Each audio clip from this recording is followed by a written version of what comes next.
Uniclac.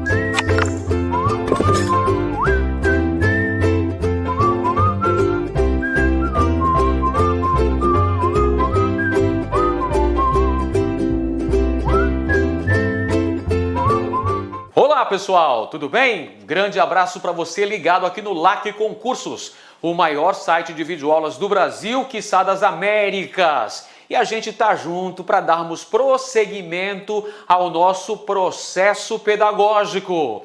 Para desespero da concorrência, meus nobres, Edenilson Moraes está na área e se derrubar é pênalti. E hoje a gente conclui o nosso curso de preparação focada, preparação mesmo específica, com método, com objetivo, com propósito para esse concurso, visando a sua preparação, uma preparação eficiente para você ficar competitivo e buscar a sua aprovação, com uma grande atuação, acertando o máximo de questões, se possível, buscando o gabarito. Afinal de contas, a gente está trabalhando duro aqui, preparando aulas contextualizadas, fundamentadas, muito bem preparadas, de olho nos últimos concursos realizados aqui em Mato Grosso, trazendo uma grande preparação para você, que é o nosso parceiro, para você que acredita nesse projeto de sucesso que o LAC Concursos traz para você.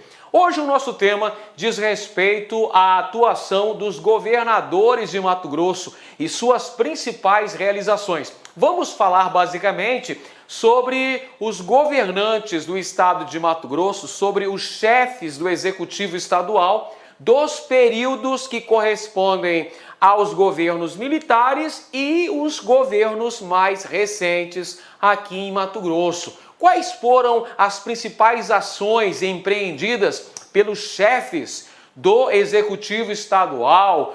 Quais foram as grandes preocupações que estiveram na agenda do governo do estado de Mato Grosso dos últimos 40 anos? Então a gente vai fazer uma abordagem muito bem preparada, muito bem fundamentada para você ter uma grande preparação, ter um grande desempenho, com foco no gabarito, com foco em sua aprovação. Pois é, pessoal, para começo de conversa, vale dizer que estudar para concurso público é um ato de muito esforço, é um ato de grande determinação.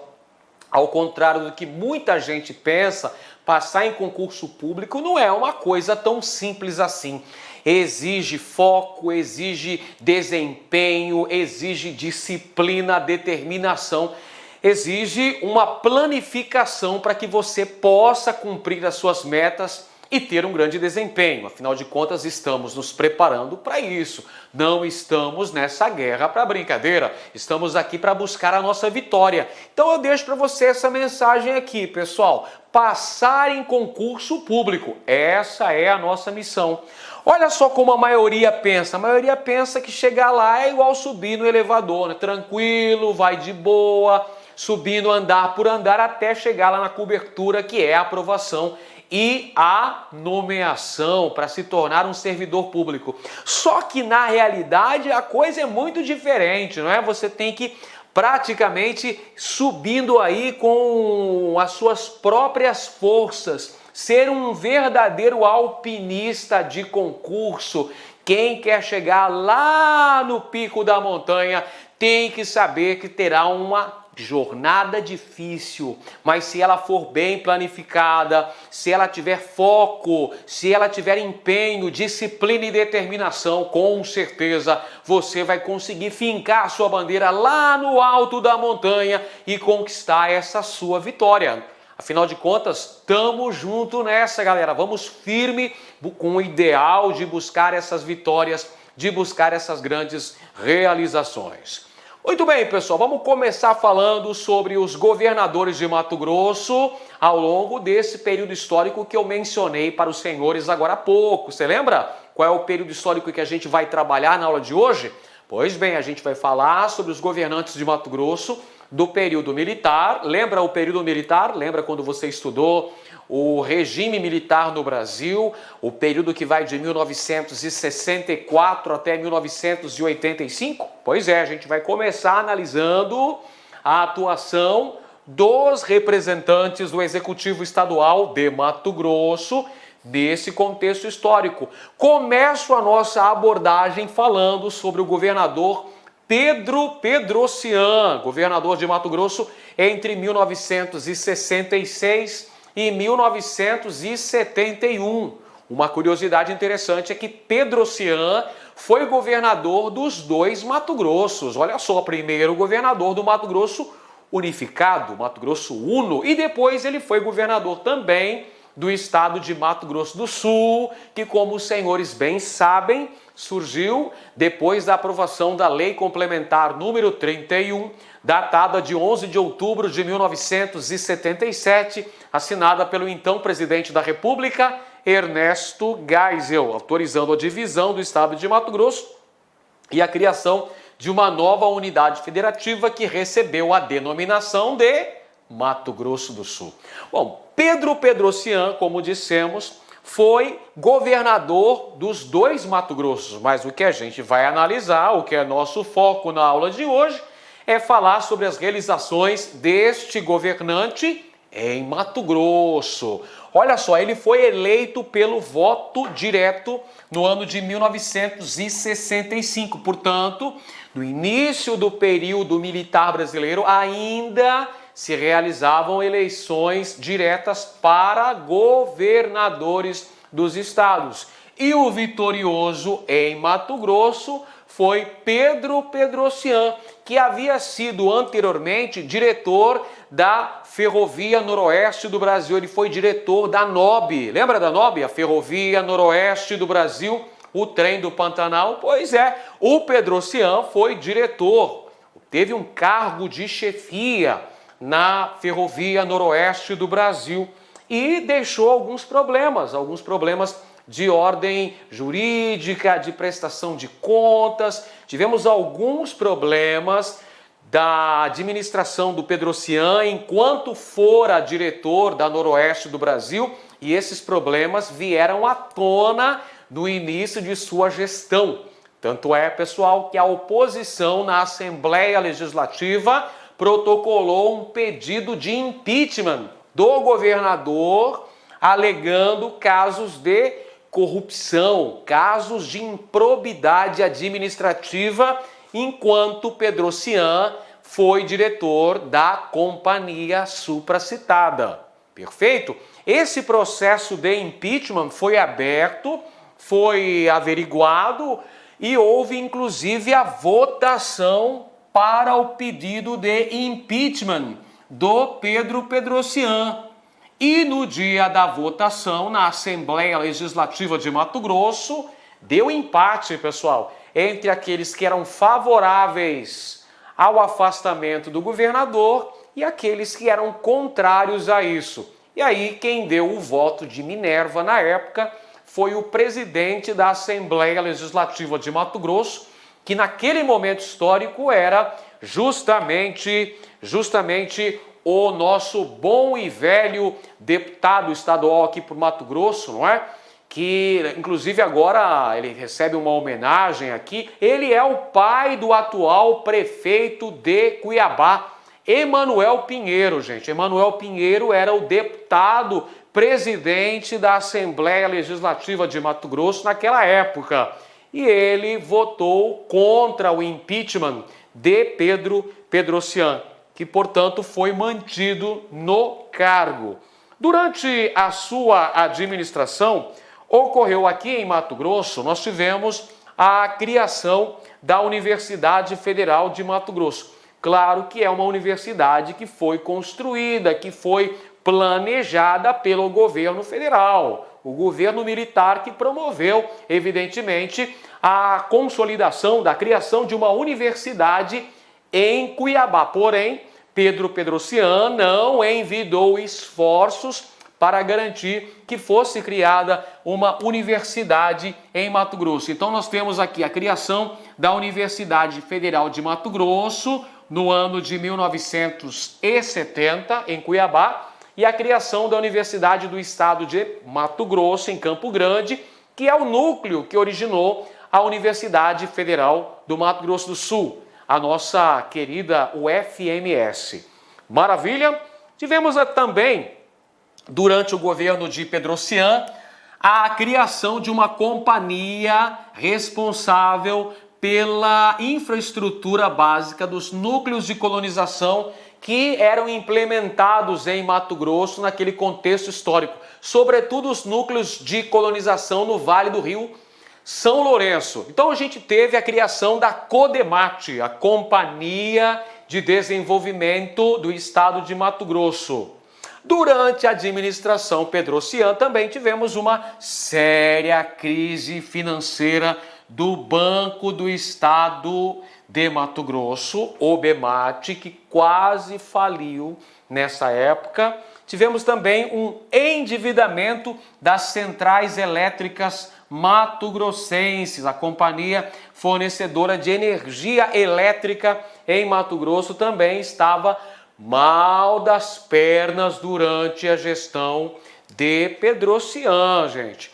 E outros fatos importantes aqui que a gente pode mencionar ocorridos na gestão de Petrosian, nós tivemos a demolição da antiga Catedral Metropolitana de Cuiabá, que deu origem à atual Catedral Metropolitana do Senhor Bom Jesus de Cuiabá. Só que, evidentemente, essa não foi uma ação direta do governo, perfeito? Essa foi uma ação da Igreja Católica aqui em Cuiabá, na figura do então arcebispo de Cuiabá, do arcebispo de Cuiabá, que ordenou a destruição, a demolição da antiga catedral e a edificação de uma nova catedral. Dom Orlando Chaves, eis que lembrei-me do nome do arcebispo de Cuiabá naquela época, me lembrei, puxei pela memória, Dom Orlando Chaves, que promoveu a demolição da antiga catedral e a construção da nova, no exato local onde está até os dias atuais, na nossa Avenida Presidente Getúlio Vargas, no centro de Cuiabá. Também do ponto de vista cultural, a inauguração da primeira emissora de televisão de Mato Grosso, que foi a primeira emissora de TV em Cuiabá, a TV Centro-América, do Grupo Zaran, inaugurada em 1969. O governo seguinte, pessoal, foi de José Fragelli, José Fontanilhas Fragelli, que governou o estado de Mato Grosso entre 1971 e 1975. Sua administração foi marcada pelo saneamento das contas públicas. Tá lembrado que eu falei que o governo anterior, o Petrosian, teve problemas na administração do BEMAT, que estava endividado, e a CEMAT também não estava nada bem das pernas do ponto de vista financeiro. Pois é, Fragelli vai fazer o saneamento dessas contas públicas, não é? Promovendo então a reestruturação da CEMAT, e em sua administração foi inaugurada a maior escola estadual de Mato Grosso, a Escola Presidente Médici, na Avenida Mato Grosso. Inaugurada quando da visita do presidente Emílio Garrastazu Médici a Cuiabá, aqui no ano de 1973. José Fragelli também foi o responsável pela alocação de todas as secretarias e toda a estrutura burocrática do estado de Mato Grosso em um só lugar, no Centro Político Administrativo. Foi construído também na gestão do José Fragelli. Inclusive, um detalhe muito interessante, pessoal, o próprio Palácio de Governo em Mato Grosso, o nosso famoso Palácio Paiaguás, também foi construído na gestão de José Fragelli, assim como o estádio que levava o nome deste governador de Mato Grosso, o Estádio Verdão, Estádio Governador José Fragelli,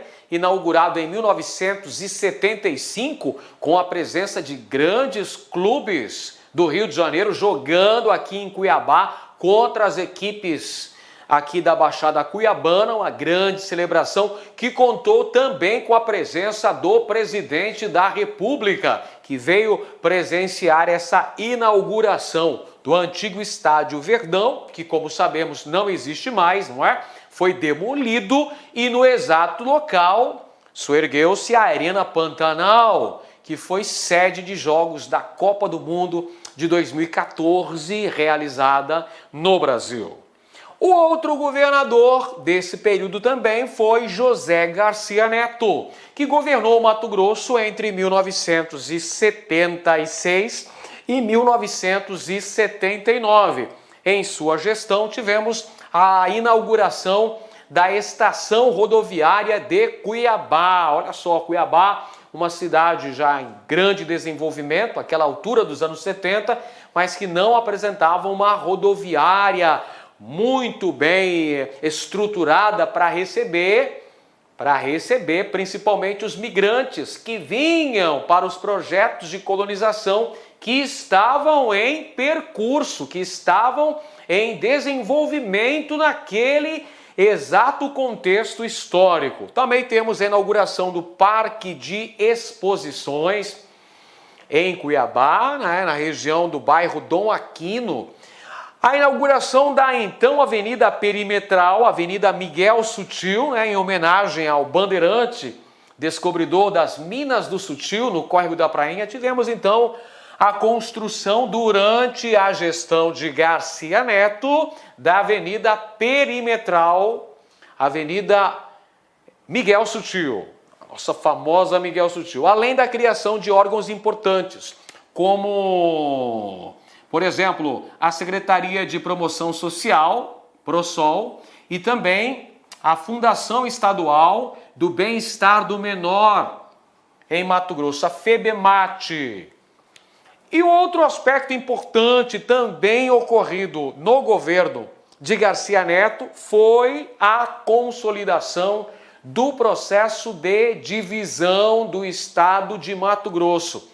Como os senhores bem sabem, este processo foi bem longo, durou 85 anos até a sua consolidação, quando ocorreu a aprovação da Lei Complementar número 31, assinada pelo presidente Geisel, determinando a divisão do estado de Mato Grosso e a criação do estado de Mato Grosso do Sul.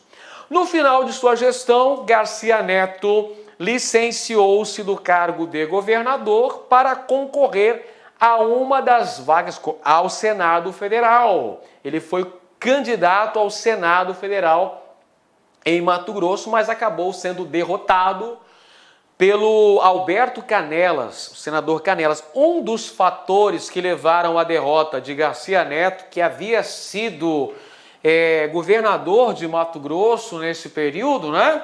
Período no qual que também o seu genro, Rodrigues Palma, foi prefeito de Cuiabá.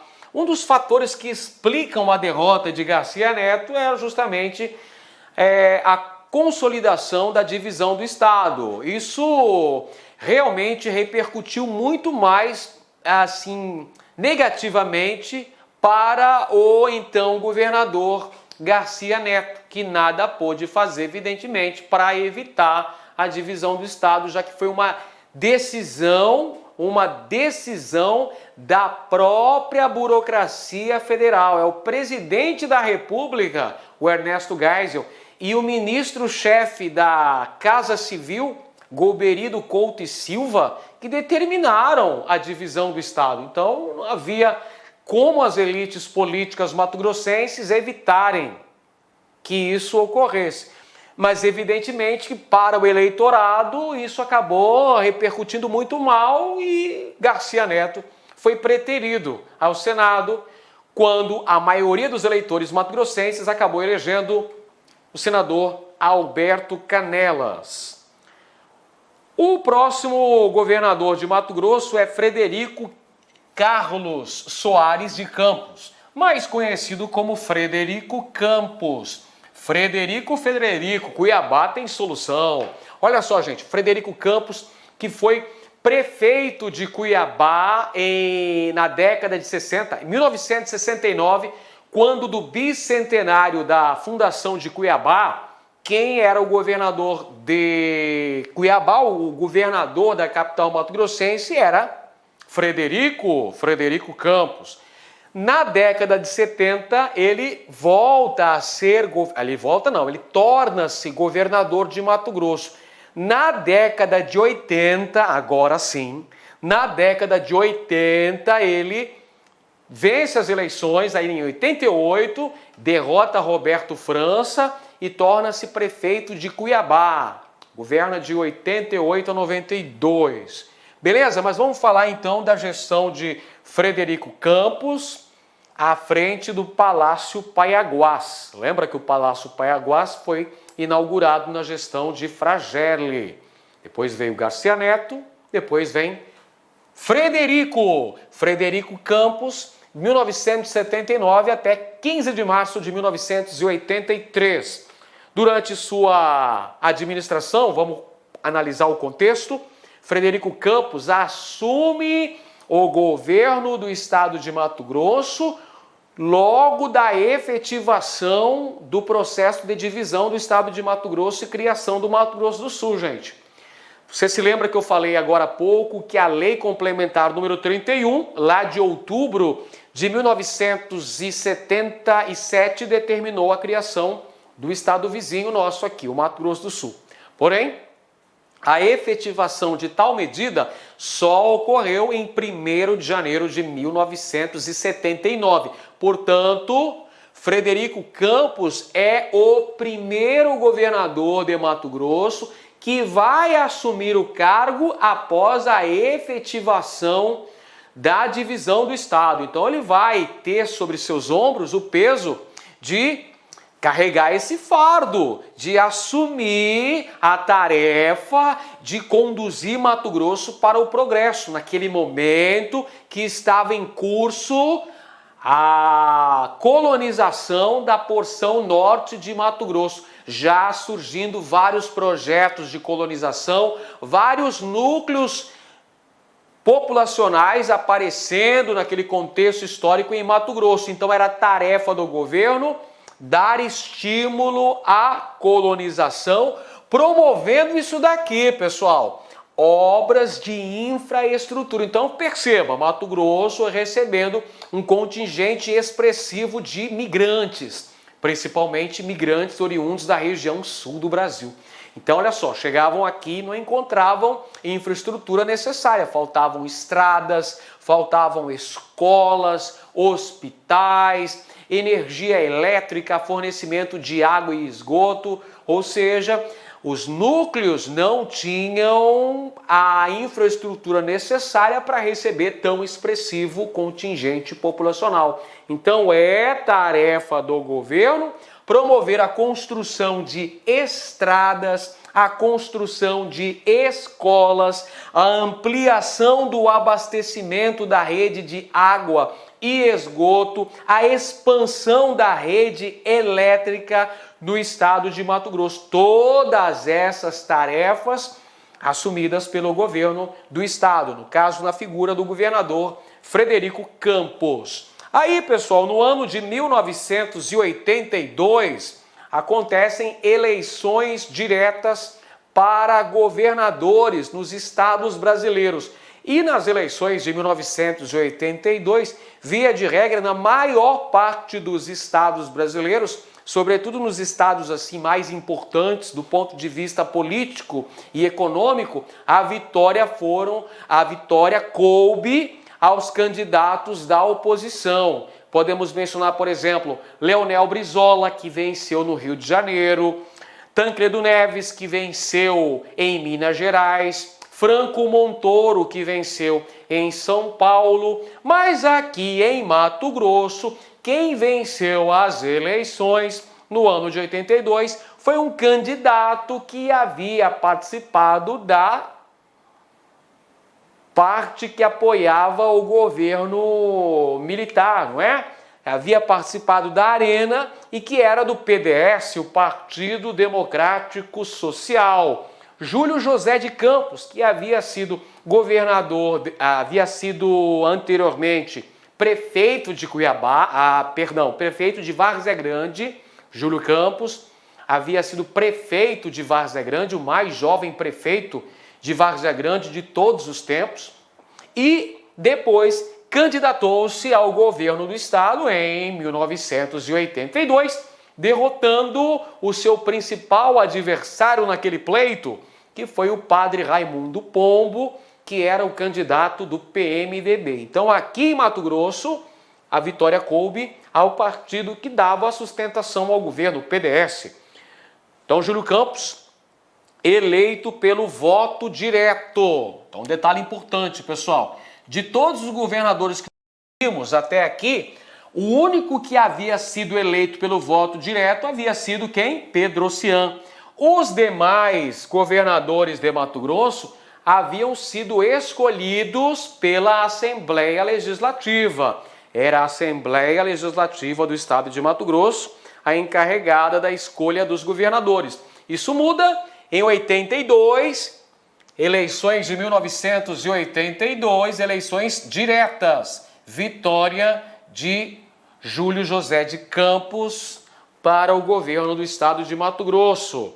E aí, durante seu governo, que era baseado no slogan Progresso para Todos, governo Júlio Campos, Progresso para Todos, inclusive o slogan era 40 anos em 4, ou seja, 4 anos de governo e 40 anos de progresso. Meio que Júlio Campos estava ali plagiando o slogan de JK, do plano de metas, que era 50 anos em 5, né? 5 anos de governo, 50 anos de progresso.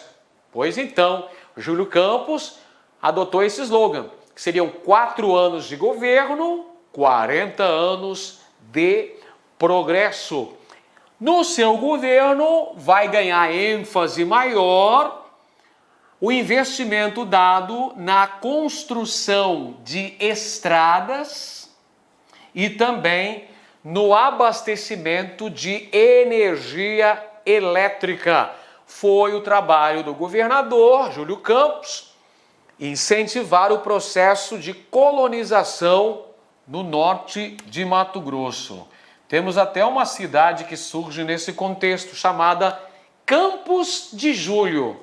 Qualquer semelhança não é mera coincidência.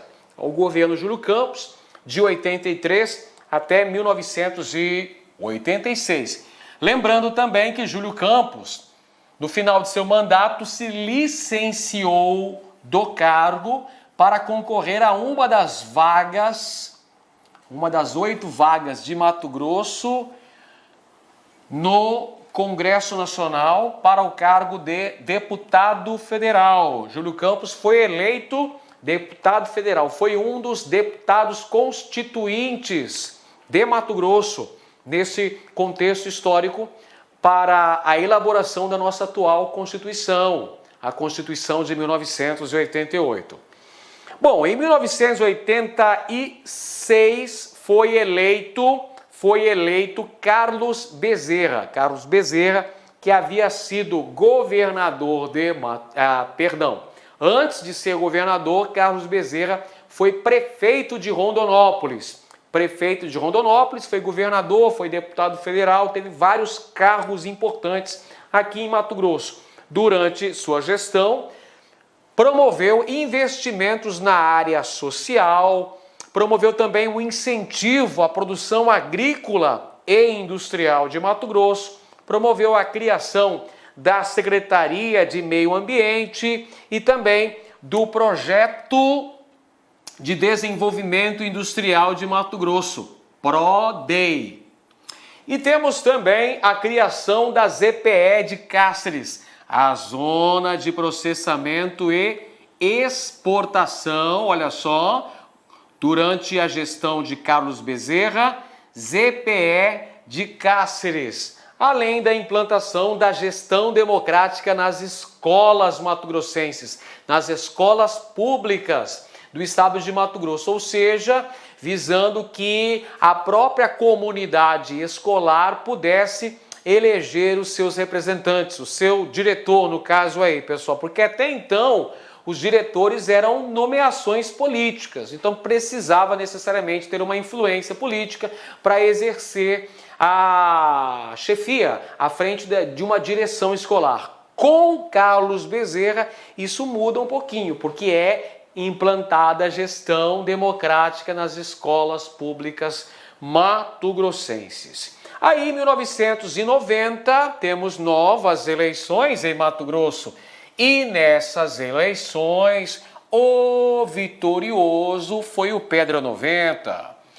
Foi Jaime Veríssimo de Campos, ex-prefeito de Várzea Grande, que foi eleito pelo PFL, o antigo PDS, que já era PFL, então consegue a eleição de Jaime Campos, que governou até 94. Durante o seu governo, o Mato Grosso enfrenta uma crise no setor agropecuário, o setor mais importante de sua economia.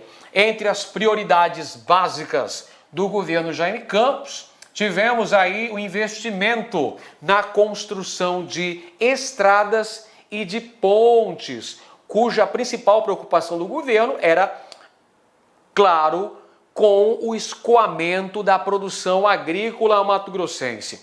Um aspecto importante de sua gestão foi a criação da Universidade Estadual de Mato Grosso, o primeiro campus da Universidade do Estado de Mato Grosso, sediado na cidade de Cáceres. Lá o campus Jane Vanini, em Cáceres, inaugurado, portanto, durante o governo de Jaime Campos. Um aspecto negativo foi a reversão da gestão democrática, ou seja, essa maior autonomia que havia sido dada para as comunidades escolares das unidades escolares em Mato Grosso foi retirada durante o governo de Jaime Campos. Então voltaram as nomeações, voltaram as interferências políticas nas escolas. Do ponto de vista internacional, sem dúvida alguma, o fato mais importante do governo de Jaime Campos foi a visita do Papa João Paulo II, que aconteceu no ano de 1991. Olha só, um fato importante, Mato Grosso na agenda internacional, recebendo a visita de um Papa, celebrando missa campal, contando com a presença de grandes lideranças políticas mato-grossenses, de grandes lideranças sociais, lideranças indígenas. Foi e transmitido ao vivo pela televisão a presença do Papa João Paulo II, aqui em Cuiabá. Isso foi em 91, na gestão de Jaime Campos.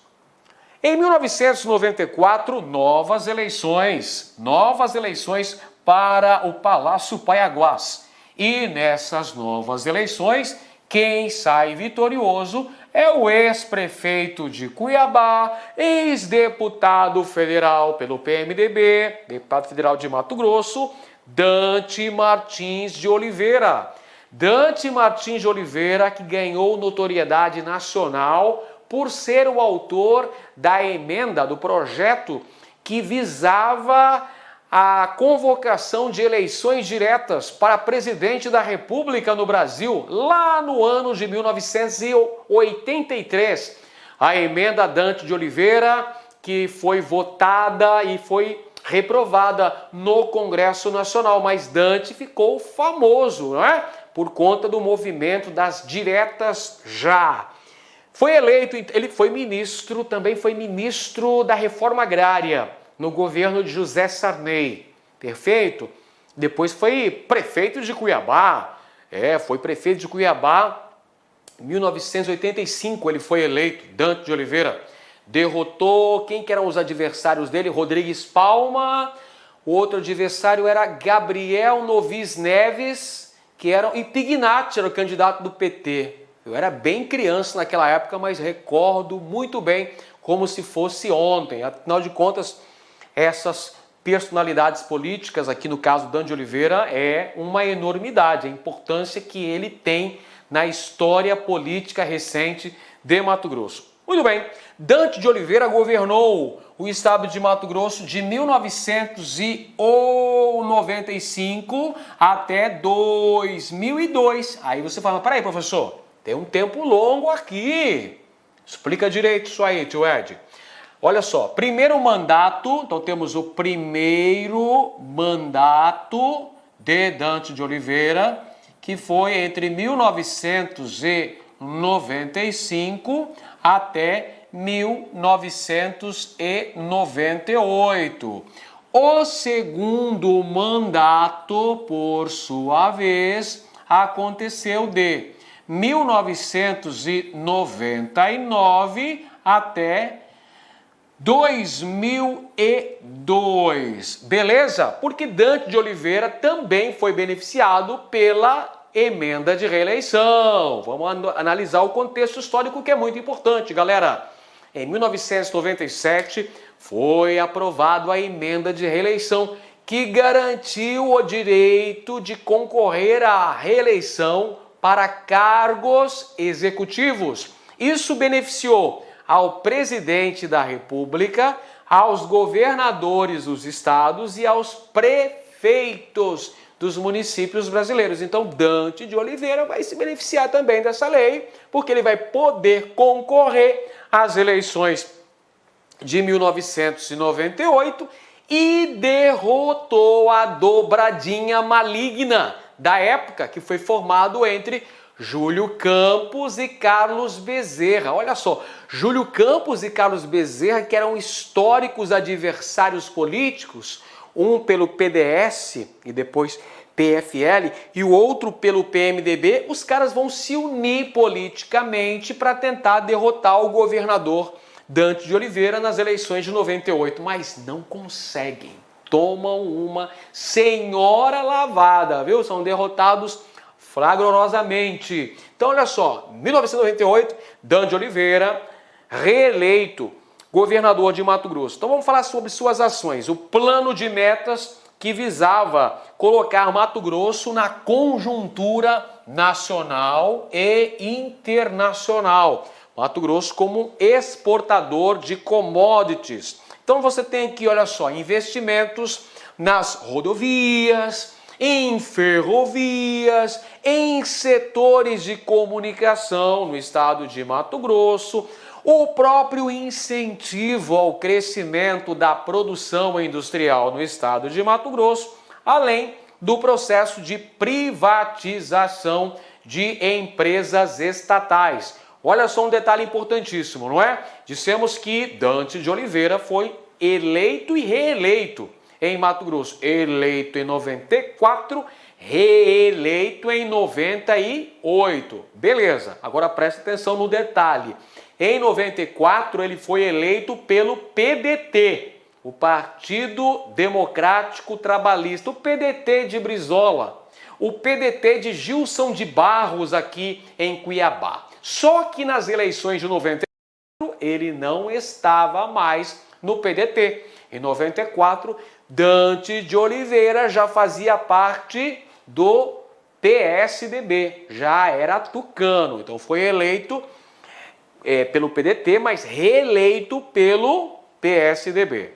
Maravilha? Então ele vai assumir durante seu governo, pessoal, o próprio receituário neoliberal. Então, quem era o presidente da República nesse contexto aqui, você se lembra? O presidente da República era FHC, Fernando Henrique Cardoso, que ia dando prosseguimento ao processo de privatização, processo esse que já havia iniciado lá no governo Collor, passado pelo governo Itamar, chegado no governo de Fernando Henrique, que foi o ápice, foi o auge da política neoliberal no Brasil. Então, Mato Grosso vai seguir essa cartilha. Teremos a privatização de uma série de empresas, entre elas a Telemate, a Companhia Telefônica Mato Grossense. Nós tivemos também a privatização da CEMAT, as Centrais Elétricas Mato Grossenses, e a Sanemat, que era a Companhia de Água e Esgoto do estado de Mato Grosso, passou por um processo de municipalização, ou seja, passou para a esfera dos municípios. No caso, o município de Cuiabá é que promoveu a privatização deste setor e gerou uma série de problemas futuros, não é? Que a gente está assistindo nos dias atuais. Maravilha? Então temos aqui, ó, CEMAT, CODEMAT, Casemate, empresas que foram privatizadas. Tivemos empresas que também foram extintas, né? Foram extinguidas, por exemplo, aí o Bemate. Bemate se transformou num banco de fomento. Maravilha? A Codemate foi extinta, viu, pessoal? A companhia Codemate foi extinta, assim como a Casemate. A Semate foi privatizada. Governo Dante de Oliveira, temos também a inauguração da usina do Manso, gente. Olha só, produção de energia elétrica. Usina do Manso, nas imediações de Cuiabá, na estrada para Chapada dos Guimarães, pessoal. Além disso, a usina termoelétrica Mário Covas. Podemos mencionar ainda a Ponte Sérgio Mota, que também foi construída durante a gestão de Dante Martins de Oliveira. E alguns parques públicos aqui, como por exemplo, podemos mencionar o nosso bom e velho Parque Mãe Bonifácia, também inaugurado durante a gestão de Dante de Oliveira. Dante, a propósito, gente, que foi candidato ao Senado Federal no ano de 2002, mas não ganhou, pessoal, não ganhou aquela eleição. E olha que tínhamos 2 vagas para senadores em Mato Grosso naquele pleito. E pasmem os senhores, os vitoriosos foram Jonas Pinheiro e Séries Selichalenko, que venceu Séries, e o Jonas Pinheiro venceram as eleições para senador. Dante ficou em terceiro, foi derrotado. Olha só, Dante, senhor diretas, havia sido deputado federal, prefeito de Cuiabá, foi governador de Mato Grosso por 2 gestões consecutivas e foi derrotado nas eleições de 2002. Bom, mas temos também um outro fato importante, construção do gasoduto Brasil-Bolívia, outra importante ação do governo de Dante de Oliveira. 2002 tivemos eleições para o governo do estado e quem venceu é esta figura emergente do setor de agronegócio em Mato Grosso, o maior plantador individual de soja do mundo, pessoal. Ele é Blairo Borges Maggi. Blairo Maggi, governador de Mato Grosso por 2 gestões consecutivas. Primeiro mandato, vamos lá, o primeiro mandato de Blairo Maggi foi de 2003 até 2006. O segundo mandato de Maggi, por sua vez, aconteceu entre os anos de 2007 e 2010. Então tá aí, 2 mandatos consecutivos. E outra curiosidade também, pessoal. Na primeira eleição, lá no ano de 2002, quando de certa forma Blairo Maggi ainda era uma novidade no cenário político mato-grossense, ele foi eleito por um partido, mas em 2006 já foi eleito por outro partido. Em 2002 ele foi eleito pelo PPS e em 2006 foi eleito pelo PR, Partido da República. 2010 ele foi eleito senador por Mato Grosso. Então olha só, Blairo Maggi tá na palma da mão, tá na mão de quem sabe. O povo já decidiu, governador é Blairo Maggi. Então tá aqui, pessoal, um representante do agronegócio em Mato Grosso, eleito para 2 gestões. Em sua administração, nos 8 anos de sua gestão, nós tivemos a pavimentação de rodovias para facilitar o escoamento da produção agrícola mato-grossense, implementação de políticas públicas de sustentabilidade. Como já dissemos, Blairo Maggi foi eleito senador da República em 2010 e atualmente é ministro da Agricultura do governo Michel Temer. Maravilha? Muito bem. Falta falarmos ainda sobre Silval Barbosa, que governou Mato Grosso entre 2010 e 2014. Silval Barbosa, que a propósito era vice-governador de Mato Grosso na gestão de Blairo Maggi.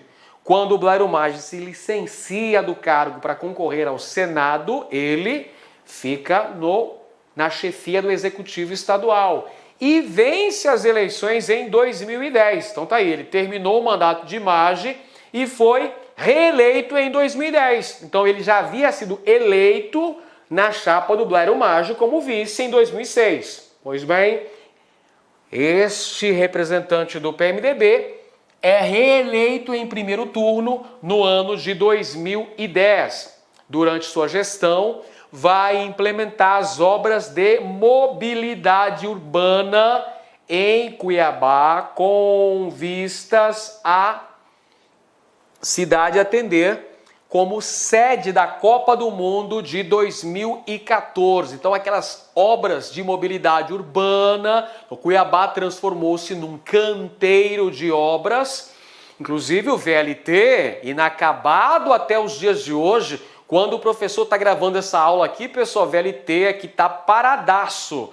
VLT aqui é uma comédia, né, pessoal, que aconteceu um dos maiores escândalos de corrupção de toda a história de Mato Grosso. Aliás, Silval Barbosa foi condenado à prisão em 2015, na Operação Sodoma, preso por corrupção 2015, mas solto em 2017, não é? Passou a utilizar-se de tornozeleira eletrônica. Olha só que chique, não é? Muito bem, vamos então fixar o nosso conteúdo agora, fazendo algumas questões que já caíram em concursos anteriores, então a gente vai testar o nosso conhecimento para verificar se a nossa aprendizagem foi significativa. Primeira questão, vamos lá, questão bem recente, que caiu para a Sejude 2017. Veja só, entre os políticos a seguir, assinale o que foi o primeiro governador a ter 2 mandatos consecutivos por partidos diferentes. A alternativa A diz que é Jaime Veríssimo de Campos. A alternativa B diz que é Blairo Borges Maggi. A alternativa C diz que é Silval da Cunha Barbosa. A alternativa D, Pedro Pedrocian. E a alternativa E, Dante Martins de Oliveira. A resposta correta, pessoal, é Dante Martins de Oliveira. Aí você pode dizer, mas vem cá, professor, peraí. Blairo Maggi também foi eleito para 2 gestões como governador de Mato Grosso em partidos diferentes, não foi? Foi. Mas você prestou atenção no comando da questão? Prestou atenção? Dá uma olhadinha de novo aqui, meu nobre. Ele pergunta assim, olha só, primeiro governador a ter 2 mandatos consecutivos por partidos diferentes. O primeiro foi Dante de Oliveira, eleito em 94 pelo PDT e em 98 pelo PSDB. Então tá aí, Dante de Oliveira é a resposta correta. Próxima questão aí, gente, vamos lá. Questão da PJC 2013. Na linha de sucessão ao governo de Mato Grosso, após a divisão política e territorial oficializada pela Lei Complementar número 31, de 11 de outubro de 1977, ocupou a cadeira de chefe do Executivo no Estado durante o período compreendido entre 1979 e 1983, o seguinte político: Letra A diz que é Fernando Correia da Costa. Letra B diz que é José Manuel Fontanilhas Fragelli. A letra C diz que é João Ponce de Arruda. A letra D afirma que é Arnaldo Estevão de Figueiredo. E, finalmente, a letra E diz que é Frederico Carlos Soares de Campos. E aí, pessoal, qual é a alternativa correta? No dia da prova, qual dessas você iria assinalar com convicção para gabaritar? Olha só, o primeiro governador de Mato Grosso após a efetivação da divisão do estado. Lembra que a lei complementar foi aprovada ainda em outubro de 77, mas a efetivação dessa divisão só aconteceu em 1º de janeiro de 79. Então, quem vai assumir a tarefa de governar o estado dividido, quem vai pegar esse fardo e colocar nas costas é Frederico Campos. A alternativa correta, a letra E, de Edenilson. Muito bem.